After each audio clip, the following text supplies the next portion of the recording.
이번 시간에는 우리 요약집 교재 686페이지 부동산 실권리자 명의 등기에 관한 법률의 내용을 요약 강의하도록 하겠습니다. 요약 강의이기 때문에 핵심적인 사항만 이야기를 하도록 하겠습니다. 자, 이 실권리자 명의 등기에 관한 법률은 부동산 실명법이라 이렇게 줄여서 약칭 부르기도 합니다. 자, 1절의 용어 정해 보면은 1번에 명의신탁 약정이라 하면 그 부동산에 관한 소유권이나 그 밖의 물건을 보유한 자 또는 사실상 취득하거나 취득하려는 자, 이런 사람을 우리는 실권리자라 그렇게 이야기를 합니다. 자, 근데 실권리자가 타인과의 사이에서 대내적으로는 실권리자가 부동산에 관한 물건을 보유하기로 하고 그에 관한 등기만큼은 타인의 명의로 하기로 하는 약정, 이걸 명의신탁 약정이다 그렇게 이야기를 하는 거죠. 결국 실권리자와 타인 간의 사이에 타인 명의로 등기하기로 약정하는 그런 걸 갖다가 명의신탁 약정이라 그렇게 이야기를 하는데, 명의신탁 약정에서 제외되는 케이스가 세 가지가 있습니다. 이거는 관련 법에서 다 허용하는 법 제도들이기 때문에 명의신탁 약정에서 제외된다. 그래서 합법적인 행위가 되는 거죠. 그래서 1번이 양도담보 또는 담보가등기, 그리고 2번은 상호 명의신탁, 3번은 신탁재산이 사실을 등기하는 경우, 요 세 가지 케이스는 관련 법에서 허용하는 법제도로서 합법 행위가 된다. 그래서 명의신탁 약정에서 제외되기 때문에 실명법 위반이 되지를 않습니다.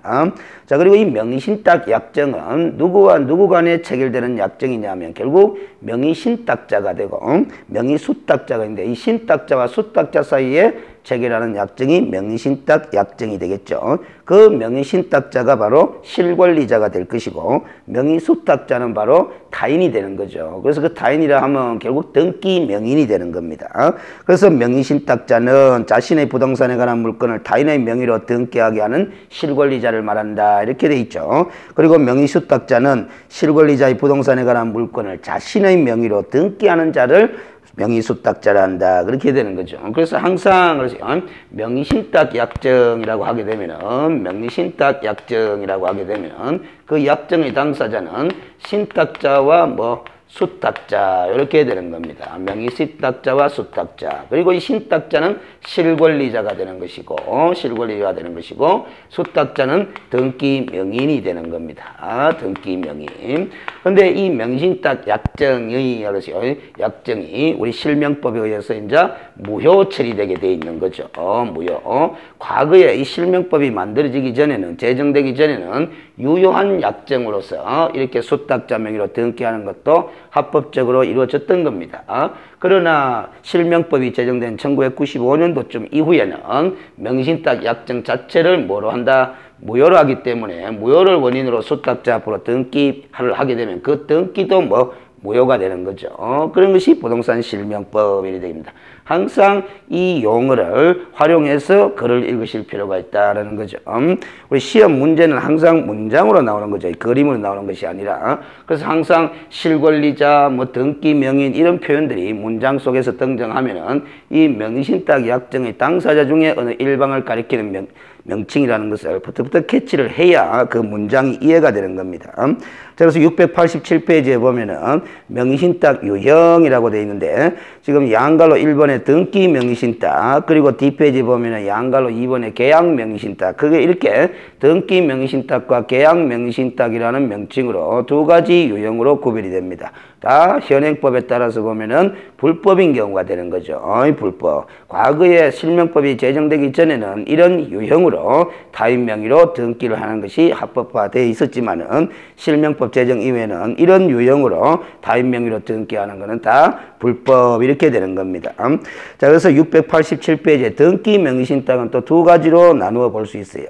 권리 이전형 명의신탁, 다른 표현으로 이자간 등기 명의신탁이라고 그러고, 2번에 보면 중간 생략형 명의신탁이라고 하는데 3자간 등기 명의신탁, 이렇게도 부릅니다.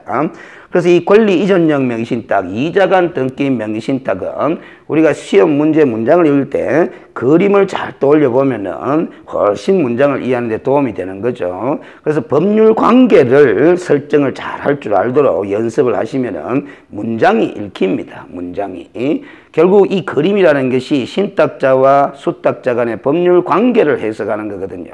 그리고 그 수탁자와 제3자와의 법률 관계, 신탁자와 제3자와의 법률 관계, 이런 법률 강사자들의 법률 관계를 해석하는 것입니다. 그래서 그걸 법률 관계를 그림을 통해서 우리가 설명을 하지만은 실제 시험은 문장으로 다 구성이 되니까 그 그림을 잘 설정할 수 있으면은 우리가 이해가 되기 쉽다라는 거죠. 그런데 이 이자간 등기 명의신탁은 이자니까 두 사람이 등장해야 됩니다. 명의신탁 관계에서 두 사람이라는 건 뻔하죠. 벌써 신탁자와 수탁자 두 사람을 등장시켜버리면 끝나버리는 겁니다. 그래서 명의신탁자와 신탁자와 수탁자 간에 순탁자 간에 무슨 약정한 겁니까? 당연히 저것처럼 명의신탁 약정을 한 거죠. 명의신탁 약정을 한 거다 이 말이지.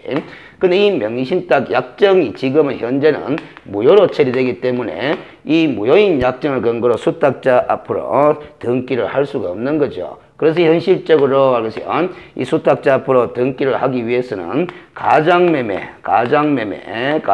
내지 가장정려의 형식을 빌어서 타인 명의로 등기를 하게 되는 겁니다. 그래서 대내적으로는 신탁자와 수탁자 사이에 대내적으로는 명의신탁 약정을 하고 대외적으로는 가장매매 형식을 빌어서 타인 명의로 등기를 하는 이런 형태를 갖다가 이자간 등기 명의신탁 그렇게 이야기를 하는 거죠. 자, 이렇게 타인 명의로 등기되어 있는 부동산이 있다라면은 그 법률 관계를 어떻게 해석할 거냐라는 거죠. 이게 무효죠. 그리고 가장매매 정려도 뭐 우리가 통정허위 표시로서 무효 처리되는 겁니다. 그래서 등기 원인이 무효이기 때문에 이 수탁자 앞으로 되어 있는 등기도 무효가 되는 거죠. 그러면 신탁자는 소유권을 회복할 수가 있다라는 거죠. 진정명의의 회복 등기 신청을 해서 수탁자 앞으로 등기되어 있는 것을 신탁자 앞으로 다시 회복할 수 있게 된다라는 겁니다. 자, 그래서 그 네모 박스 밑에 A, B, C, D 법률관계 해석 내용을 읽어보겠습니다. 이 해석 문장들이 이제 시험 지문으로 등장하게 된다라는 거죠. 그러면 이 그림을 잘 떠올려가면서 문장을 자꾸 반복해서 읽으시면은 무슨 소리인지 감이 퍼뜩퍼뜩 온다라는 거죠. A의 신탁자와 수탁자 사이의 명의신탁 약정, 신탁자와 수탁자 사이의 명의신탁 약정, 그리고 이에 기초한 소유권 이전 등기, 수탁자 앞으로 되어 있는 이전 등기는 무효다. 방금 설명했죠. 등기 원인이 무효니까 이전 등기도 무효다라는 거죠. 소유권은 누구에게 기속된다? 결국 이 무효니까 신탁자에게 기속되는 거죠. 시 신탁자는 수탁자 명의의 소유권 이전 등기를 말소 청구하여 실명 전환할 수 있으나 과징금 및 형사처벌의 대상이 된다라는 겁니다. 그래서 신탁자 앞으로 우리가 등기를 회복할 수는 있지만은 결국 명의신탁 약정 사실을 뽀로록 낼 수밖에 없는 거죠. 그래서 실명법 위반이 되기 때문에 과징금 및 형사처벌을 감수하면서 신탁자 앞으로 소유권 실명 전환할 수 있게 된다라는 겁니다. D. 거래의 상대방이 명의수탁자인 사실을 제3자가 알았거나 몰랐거나 관계없이 명의수탁자와 제3자 사이의 계약은 명의수탁자와 제3자 사이의 계약은 명의수탁자와 제3자 사이의 이 계약은 매매를 했다라면 이 계약은 완전히 유효하게 성립한다. 제3자가 알았거나 몰랐거나 관계없이. 그래서 이 제3자가 선이거나 악이거나 관계없이 이 제3자는 완전히 유효하게 소유권을 취득하도록 돼 있다라는 거죠. 자, 이 경우 신탁자는 수탁자에 대하여 과징금 및 처벌을 감수하면서 부당이득 반환 청구권을 주장할 수 있게 된다라는 거죠. 결국 수탁자가 자신이 명의로 되어 있는 이 등기된 부동산을 제3자에게 처분을 하는 계약을 하게 되면은 제3자가 선이든 악이든 불문하고 유효하게 취득하게 되고 그러면 이 수탁자는 부당이득을 챙기게 되는 거죠. 그러면 신탁자는 수탁자를 상대로 부당이득 반환 청구를 할 수 있게 되는 겁니다. 근데 부당이득 반환 청구를 하려고 하면 근거가 있어야 되는 거죠. 그 근거가 바로 이거죠. 그럼 이걸 뽀로록 내야 되니까 또 과징금 및 형사처벌의 대상을 감수하면서 부당이득 반환 청구를 할 수 있게 된다. 그런 소리가 됩니다. 그 다음에 두 번째 순간생략형 명의신탁, 즉 3자간 등기 명의신탁의 법률관계는 자 개념을 읽어보겠습니다. 신탁자가 원소유자로부터 부동산을 매수하면서 명의신탁 약정에 기초하여 수탁자의 명의를 빌어 등기를 이전하는 형태를 말한다 해놨습니다. 이 문장 속에서 우리가 세 사람이 등장한다라는 걸 발견할 수 있어야 됩니다. 세 사람이. 그래서 신탁자가 원소유자로부터 부동산을 매수하면서 되어 있습니다. 그러면 신탁자 신탁자가 매수를 했다라는 거죠. 매매를 해가 이 매수인이 되는 거죠. 매수인. 그러면 원소유자가 있는 거죠. 그 지금 원소유자 이 사람이 매도인이 되는 거 아닙니까? 그렇죠? 그러면 매매 계약은 이렇게 이루어진 거다. 그렇게 체결하면서 명의신탁 약정에 기초하여 간다. 그러면 명의신탁 약정을 했어야 된다는 거죠. 누구와 누구 사이에? 명의신탁 약정은 신탁자와 수탁자 사이에 하니까 이렇게 수탁자가 또 등장하는 겁니다. 그래서 3자이 되는 겁니다. 3자 간 등기 명의신탁이라고 부르는 이유가 이렇게 되는 거죠. 그러면 이 사이에는 명의신탁 약정이 있게 되는 거고 이거는 항상 우리 실명법에 따라서 무효 처리되게 되어 있는 겁니다. 그러면 이전 등기를 갖다가 누구 앞으로? 수탁자 앞으로 이전하는 거다 말이죠. 이렇게 이전 등기가 이루어지는 겁니다. 그렇죠? 근데 이건 지금 현행법이 시행된 이후부터는 95년 이후부터는 이런 명의신탁을 행할 수가 없습니다. 왜냐하면은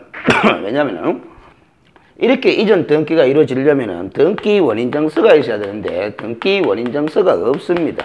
이 명의신탁 약정이 등기 원인이면 틀림이 없는데 이걸 지금 제시할 수가 없는 거죠.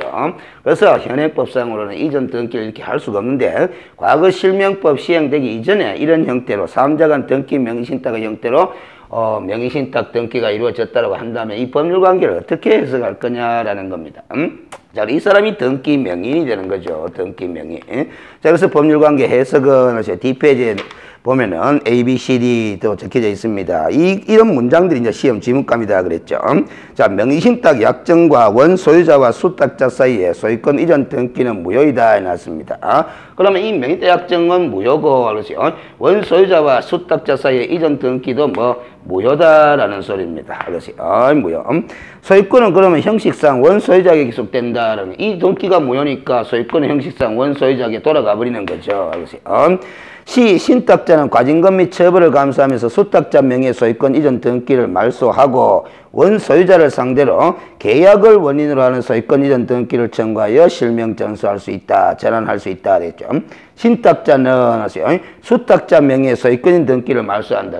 신탁자는 수탁자 명의의 소유권 등기를 말소한다. 누구를 대위할 수밖에 없겠습니까?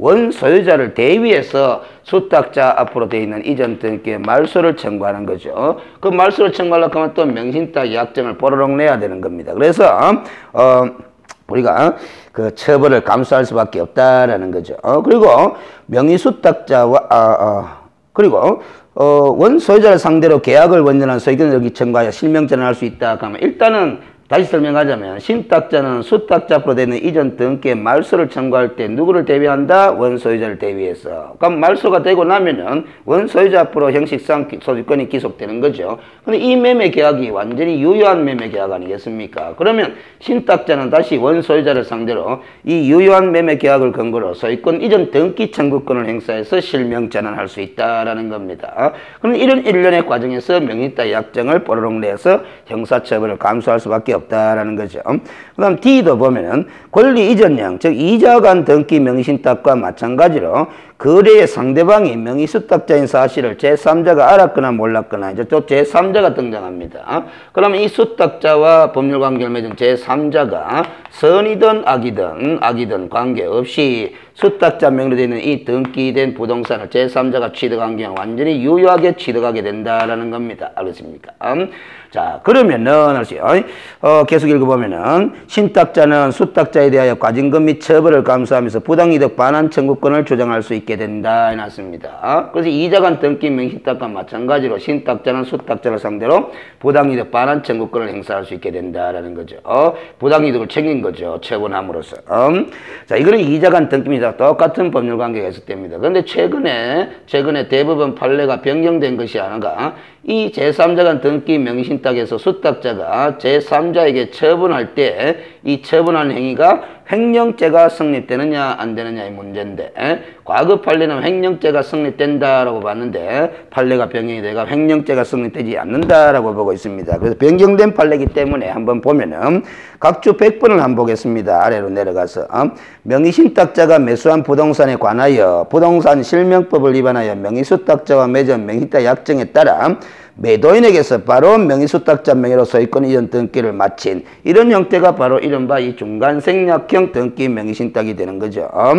명의신탁자는 신탁부동산의 소유권을 가지지 아니하고, 명의신탁자는 부동산에 대한 소유권을 가지지 아니하고 명의신탁자와 수탁자 사이에 위탁신인관계를 인정할 수도 없다. 따라서 명의수탁자가 명의신탁자의 재물을 보관하는 자라고 할 수도 없으므로, 그래서 이 수탁자가 이 신탁자의 부동산을 보관하는 자라고 볼 수도 없으므로, 명의수탁자가 신탁받은 부동산을 임의로 처분하였다 하더라도 명의신탁자에 대한 관계에서 횡령죄가 성립되지 아니한다 해놨습니다. 우리가 횡령죄의 성립 주체가 바로 타인의 재물을 보관하는 자라야 되거든요.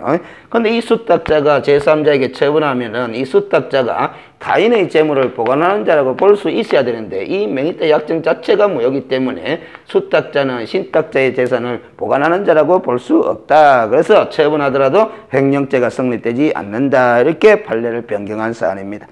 자, 이렇게 본 것이 중간생략형 등기 명의신탁, 다른 말로 삼자간 등기 명의신탁의 법률관계고, 양갈로 이번에 이제 계약 명의신탁인데, 이 계약 명의신탁은 이 삼자간 등기 명의신탁과 비교해서 학습을 하는 것이 편합니다. 어차피 이 계약 명의신탁의 법률관계도 삼자가 등장하거든요. 이 삼자가. 자, 개념을 읽어보가요. 원소유자, 마찬가지 원소유자가 등장하죠. 신탁자와 수탁자 간의 명의대 약정이 있다는 사실을 모르고 명의수탁자와 직접 계약을 체결하여 명의수탁자에게 등기를 이전하여 주는 형태를 계약 명의신탁이라 이렇게 이야기를 한다. 이 문장 그대로 그림을 보면은 결국 원소유자가 등장하고 신탁자가 등장하고 수탁자 똑같죠. 이 삼자간 등기 명의신탁과. 그럼 그림을 똑같이 그리면 됩니다. 원소유자, 그리고 신탁자, 그리고 수탁자. 그러면 신탁자와 수탁자 사이에는 명의신탁 약정이 있었다는 거죠, 당연히. 그럼 원소유자와 신탁자 사이의 법률관계, 원소유자와 수탁자 사이의 법률관계. 이런 그림 똑같은데 지금 이 원소유자와 신탁자 사이에 매매계약을 체결했다라고 하게 되면은 이 그림과 똑같이 되어버립니다. 그러면 이 계약 명의신탁은 삼자간 등기 명의신탁과 어떤 점에서 차이가 나느냐 하면은 그 문장을 그대로 대입시켜 보면은 명의신탁 원소유자가 신탁자와 수탁자 간에 이 명의대 약정이 있다는 사실을 몰랐다는, 이 원소유자가 이 두 사람 사이에 이런 약정이 있다는 사실을 모르고 누구와 직접 계약을 체결한다? 원소유자가 수탁자와 직접 계약을 체결한다. 그럼 여기에 매매 계약이 있다라는 겁니다. 여기에 매매 계약이 있으면 삼자간 등기 명의신탁, 원소유자와 수탁자 사이에 매매 계약이 이루어지면은 대계약 명의신탁, 그 차이입니다. 그렇죠. 이 삼자간 등기 명의신탁과 계약 명의신탁의 차이점은 매매 계약을 누가 체결했느냐, 그 차이다라는 거죠. 그걸 잘 활용하시면 구별이 됩니다. 자, 그런데 이 원소유자가 이 매매 약정 사실을 모르고 이렇게 수탁자와 사이에 매매 계약을 체결하고 수탁자에게 등기를 이전하는 이런 형태를 계약 명의신탁이라 그렇게 이야기를 합니다. 이걸 몰랐기 때문에 이 매매 계약도 유효하고 이 등기 이전도 유효하다라는 소리입니다. 물론 이 명의대 약정은 무효가 되는 겁니다. 그렇죠. 항상 늘 무효입니다. 자, 그래서 법률관계를 해석해 놓은 문장을 읽어보면은 A를 읽어보면은 명의신탁 약정은 무효지만은 원소유자와 수탁자 사이의 매매 계약 그리고 그에 따른 이전 등기는 유효하다라는 거죠. 따라서 명의수탁자가 소유권을 취득한다. 이자가 소유권을 취득한다라는 소리입니다. 소유권은. B. 신탁자는 수탁자에게 명의대 약정을 이유로 한 소유권 이전 등기를 청구할 수 없으나, 신탁자는 수탁자를 상대로 소유권 이전 등기를 신청할 수 없다. 이 명의대 약정 자체가 무효이기 때문에 과징금 및 처벌을 감수하면서 이걸 뽀로록 내면서 신탁자는 수탁자를 상대로 부당이득 반환 청구는 가능하다라는 것이 대부분의 판례다. C. 거래의 상대방이 명의수탁자인 사실을 제3자가 알았거나 몰랐거나 관계없이 명의수탁자와 제3자 사이의 계약은 수탁자와 제3자 사이의 계약은 이 사람이 선이거나 악이나 관계없이 이 계약은 유효하다라는 소리입니다. 똑같습니다. 그러나 수탁자가 수탁보상선을 처분하였을 경우에 신탁자는 수탁자에 대하여 횡령죄를 조정할 수 없다라는 거죠. 이 삼자간 등기 명의신탁과 마찬가지로 수탁자는 이 신탁자의 부동산을 보관하는 자라고 볼 수가 없기 때문에 제3자에게 처분하더라도 횡령죄가 성립될 수 없다라는 겁니다. 그래서 지금 여러분들이 이렇게 정리하시면 돼요. 이자간 등기 명의신탁, 삼자간 등기 명의신탁, 계약 명의신탁 어느 경우든 어떻든 간에 명의수탁자가 제3자한테 처분한 행위는 횡령죄가 성립되지 않는다. 이렇게 획일적으로 처리하시면 되겠습니다. 자, 이런 세 가지 형태가 명의신탁의 유형 이렇게 됩니다. 한 가지 판례 사례를 또 적어드리면 이 3자간 등기 명의신탁이든 아니 계약 명의신탁이든 이 제3자가 선의 악의인 경우도 유효하게 취득한다라는 건 똑같이 설명드렸죠. 근데 이 제3자가 악의를 넘어서서 적극 가담한 경우, 이 계약에 적극 가담한 경우, 그런 경우는 이 반사의 질서에 해당하는 법률 행위로서 무효일이 처리된다는 것이 판례 입장입니다. 그 단순한 악의를 넘어서서 적극 가담해서 매수를 한다라는 거죠. 결국은 그렇게 적극 가담한다라는 것은 수탁자를 상대로 어차피 당신 부동산이 아니니까 나한테 팔아라라고 적극 유도를 하게 된다라는 거죠. 그래서 매수를 하게 되면 반사의 질서에 해당하는 법률 행위로서 무효일이 된다는 겁니다. 자, 689페이지에 2절 실권리자 명의 등기 의무이 되는데 누구든지 부동산에 관한 물건을 명의신탁 약정에서 명의수탁자의 명의로 등기해서는 아니 된다라는 것이 우리 실명법 제3조 1항에 명시되어 있습니다. 그래서 이 규정에 의해서 우리가 명의신탁이 금지됐다 그렇게 이야기를 하는 거죠. 이에 위반한 명의신탁자는 30%에 해당하는 금액의 범위안에서 과징금을 부과하고 신탁자와 그 교사자는 5년 이하의 징역 또는 2억 원 이하의 벌금형에, 그리고 수탁자와 그 교사자는 3년 이하의 징역 또는 1억 원 이하의 벌금형을, 그리고 명의신탁 약정에서 타인 명의로 등기하도록 방조한 자는 1년 이하의 징역 또는 3천만 원 이하의 벌금형에 처하도록. 이 형사처벌의 내용도 기출된 바가 있기 때문에 좀 기억을 해 두셔야 됩니다. 항상 처벌에 관한 걸 기억할 때는 누가 위반했느냐를 생각하면서 정리를 하셔야 됩니다. 그래서 항상 우리가 공부를 하는 수험생들을 보면은 위반 시에 처벌의 내용을 갖다가 암기를 할 때는 위반 내용만 자꾸 점검을 하지만은 그 위반 내용도 물론 점검을 해야 되지만은 누가 그런 내용의 위반을 저질렀냐를 함께 점검하면서 처벌을 기억하셔야 됩니다. 그래서 우리가 지금 이 실명법 위반에서도 명의신탁자와 그 교사자는 5년 이하 징역 또는 2억 원 이하의 벌금형이고 명의수탁자와 그 교사자는 3년 이하의 징역 또는 1억 원 이하의 벌금형.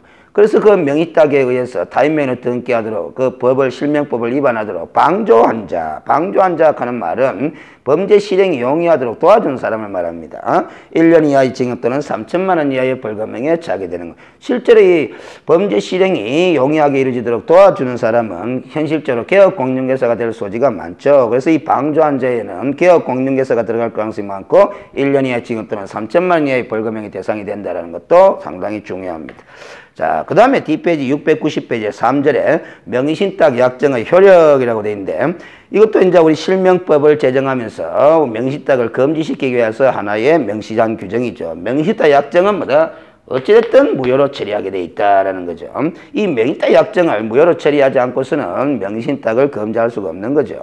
명의신탁 약정에 따라 행해진 등기에 의한 부동산에 관한 물권 변동은 무효로 한다. 그래서 등기 이전이 원인이 명의신탁 약정이면 당연히 무효다. 등기 원인이 무효이기 때문에 등기도 무효다라는 소리입니다.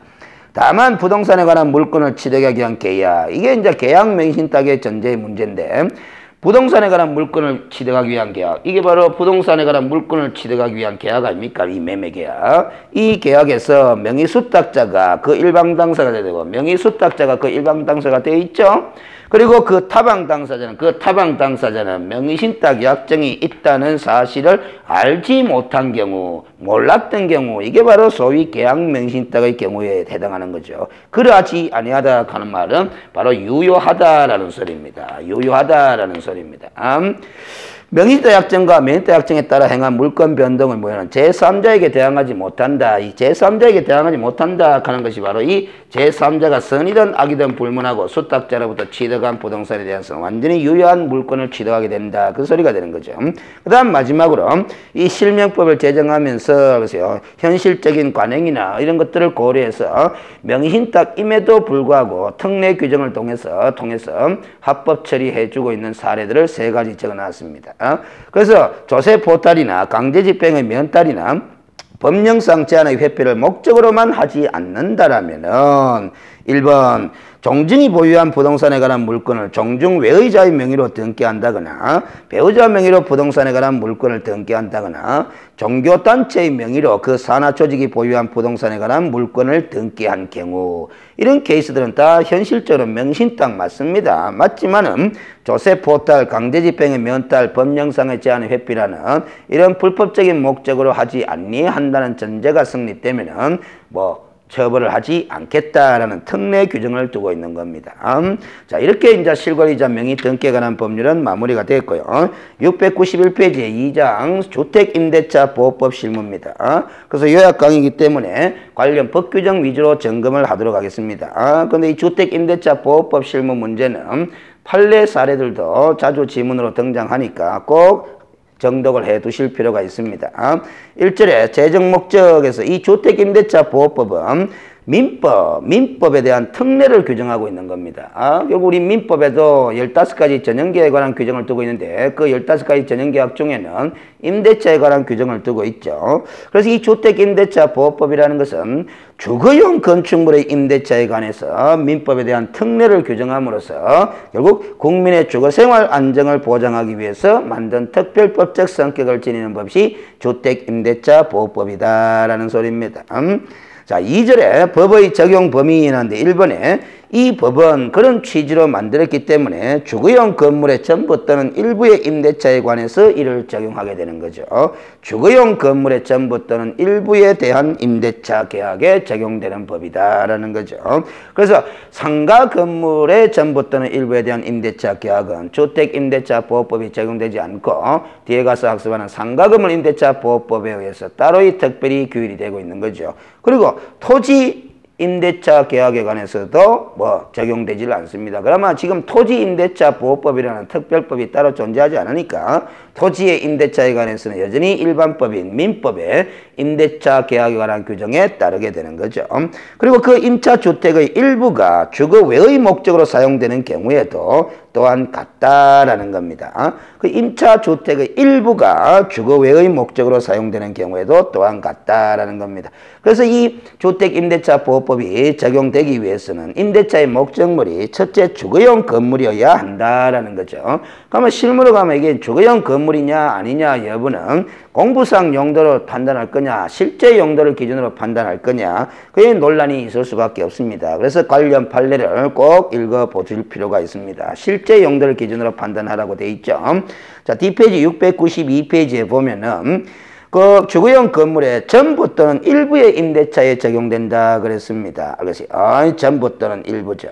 전부 또는 반드시 전부에 대한 임대차에만 적용되는 것도 아니고 주거용 건물의 일부에 대한 임대차 계약 관계에도 적용이 된다라는 소리입니다. 그래서 판례 2개가 소개되어 있는데 첫 번째 판례만 한번 읽어볼까요?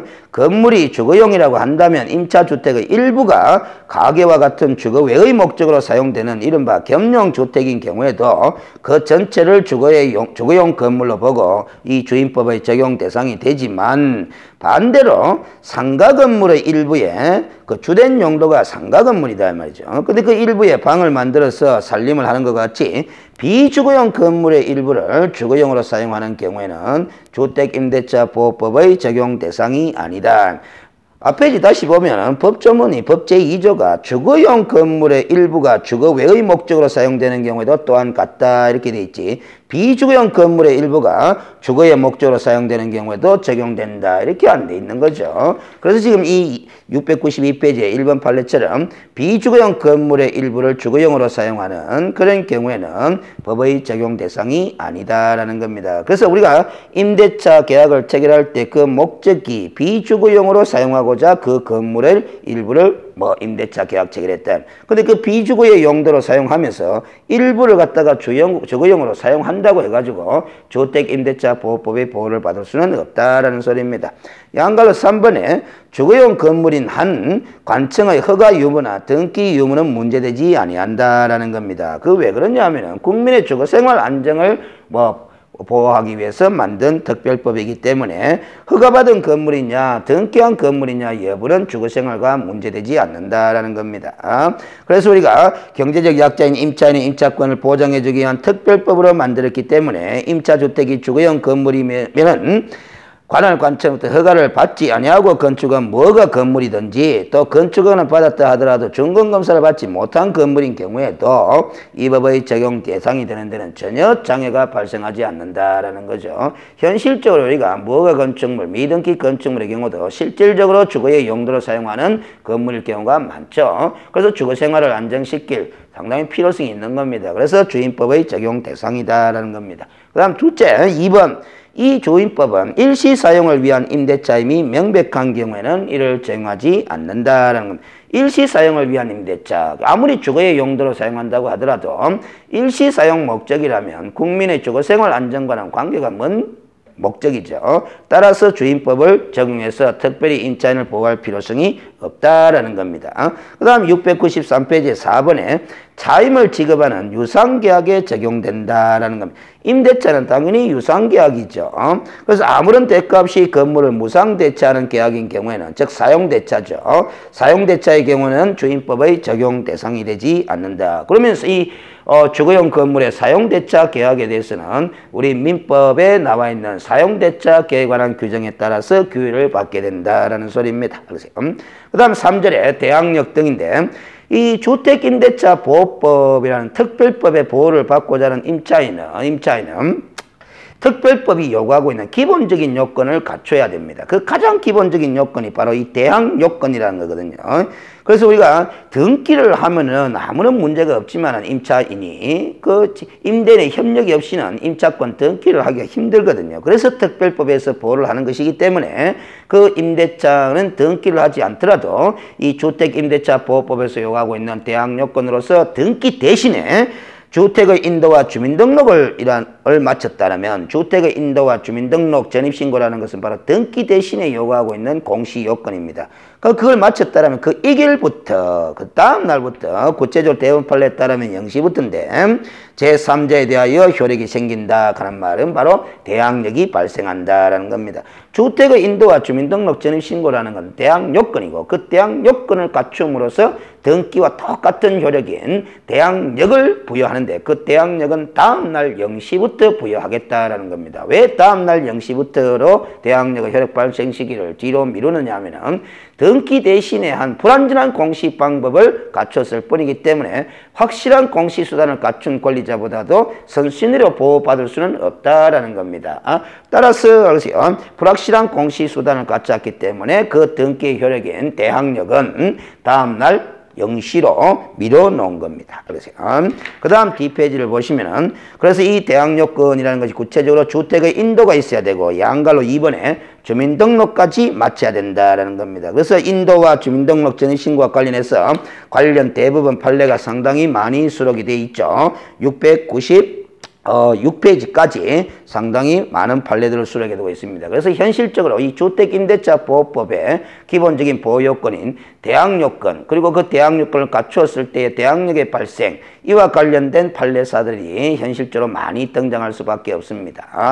그래서 그와 관련된 판례 사례들을 가급적 많이 수록을 해두었으니까 꼭 읽어보시기 바랍니다. 판례를 외우려고 달려들지 말고 알겠습니까? 그냥 반복해서 읽어두시기만 해도 시험 문제 푸는데 크게 어려움은 없어요. 왜냐하면은 현실적으로 시험 출제하시는 분들이 판례에서 인용하고 있는 표현들을 하기 때문에 뜻을 정확하게 모르고 있다 하더라도 그 판례 문장을 어디서 본 듯한 기억이 나면은 맞출 가능성이 높습니다. 우리가 판례를 다 외울 수가 없습니다. 그래서 이 판례를 읽을 때 가급적 이 판례를 이해하려고 노력은 하셔야 돼요.